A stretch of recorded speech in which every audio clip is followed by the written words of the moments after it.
Joining me is one of Barry Humphries' closest friends, the writer and the former politician, Lord Jeffrey Archer.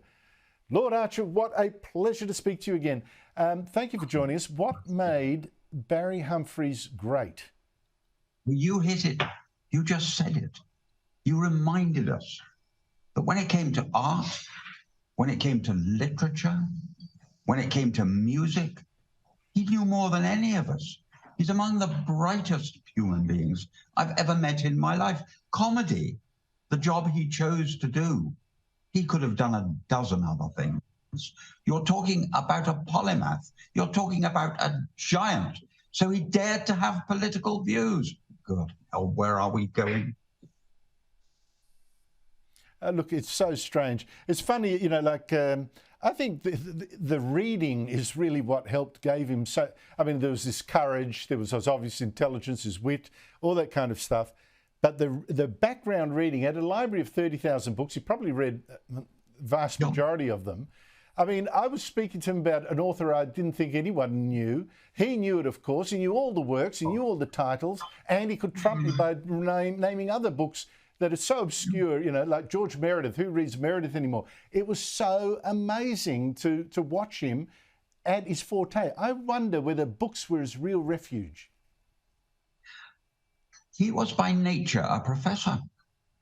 He loved education. I talked to him about this. He said, you know, Jeffrey, if you're born in Australia, you take for granted over in England, you can pop over to France, pop over to Germany, even pop over to the United States. When we were young, he said, I had to read to find out what you were seeing in front of your eyes. And that was an amazing comment on the man. But he was so much more than that. I remember during COVID, we hated COVID. He said, you know, they've taken away two of the best years of my life, 84 to 86. I was ready to tour the world during those years. I mean, he always saw another aspect. So I rang him up and thought we'd just have a general conversation, a COVID conversation. Not a blooming hope. Lizzie holding the camera, and he took us round the house describing his pictures and his knowledge of Australian art. His knowledge of Boyd, of Glover, of Nolan, was like being taught by a great art historian. People think of him as Dame Edna.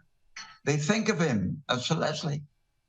They don't realize behind that image was a truly remarkable man. It's interesting, isn't it? You mentioned his art. His friends, of course, with Tim Storia, probably our greatest living artist at the moment. May that stay in case Tim's listening. But some of Tim's pictures are like an explosion of the detritus of modern civilization, exploding couch, newspapers burning, being tossed into air. And his love of European art, Humphries, was also about, you know, the art before the Nazis came, or the art at the end of the 20th century, the sort of decadent. He thought civilization was going to rack and ruin. And I suspect near the end, he thought that was actually happening right now. Yes, but you mentioned books, Andrew. Don't forget music. When he was a young man in Australia, he was collecting music by unknown Germans, and then in later life produced an entire evening having this music played while we listened to his views on it. No Dame Edna, no Sir Leslie, a man talking about what he'd learnt between the age of 15 and 17 by, he told me, going down to two shops where he could find these things and no one was buying them. He was always, he said at the age of 5, when I grow up, I want to be a genius. Well, I think he made it. Now, but Jeffrey, look, I don't say once on I think it was a stage show or something, this is years ago, he took a shot at me and I thought that's a little unfair, but you know, it doesn't matter. I thought he just did it for the laughs. But to some people who didn't have an avenue of fighting back, you know, people he might have dragged in from the audience or something, he could sometimes be cruel. There's no other way about it. He could sometimes be cruel. How do you marry that with the fact that he was, very self-consciously, a civilized man? Well, it was part of his humour, wasn't it? He would look at, he would bring a lady up onto the stage and say, how kind of you to have come straight from work. I mean, he had a sentence, and or he would look at. I love that suit. What can I say about that suit? Yeah, affordable. So he had this sort of one-line gift and one-word gift. He was, and the point you made earlier, Andrew, was his genius at ad-libbing. You could throw a line to him, and he'd throw it back. And I'm going to show you something I haven't done on English television. Watch carefully, please. It'll show you how professional he was. We were doing a show together once, and he delivered a line to me, and I knew I had a good retort. So I'm putting my hand up now so you can see, but my hand was actually by my leg. And the public couldn't see that because they were the other side. And I went just like that. He shut up immediately, gave me my line, and then came back with a better one. And that's how professional he was. A lot of people would have just talked over me or delivered their line. All I had to do was that. And he immediately knew. And that's a pro. That's a pro. Well, it's not just a pro, that's a generous performer.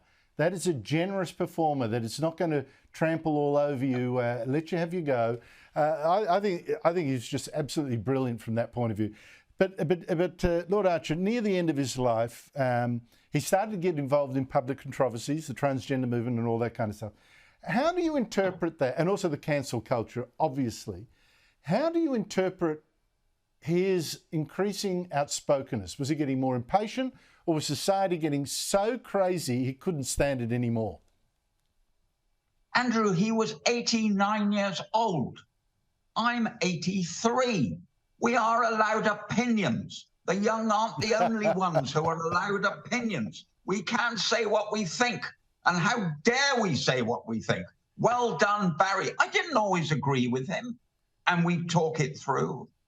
But that was what he thought. Why can't we have two sides to every argument? Barry, I miss you, and I only wish you were here to have a go at those people still. Look, I can't agree with you more. But one last thing, Lord Archer. His comedy, he said a number of times, right, very publicly, yeah, I'm here to give offence. Now, that wasn't all that he was after, but, I'm here to give offence. Giving offence meets the cancel culture, where we're talking about trigger warnings, and giving offence apparently is the worst crime you could possibly do. So, could a Barry Humphries succeed today?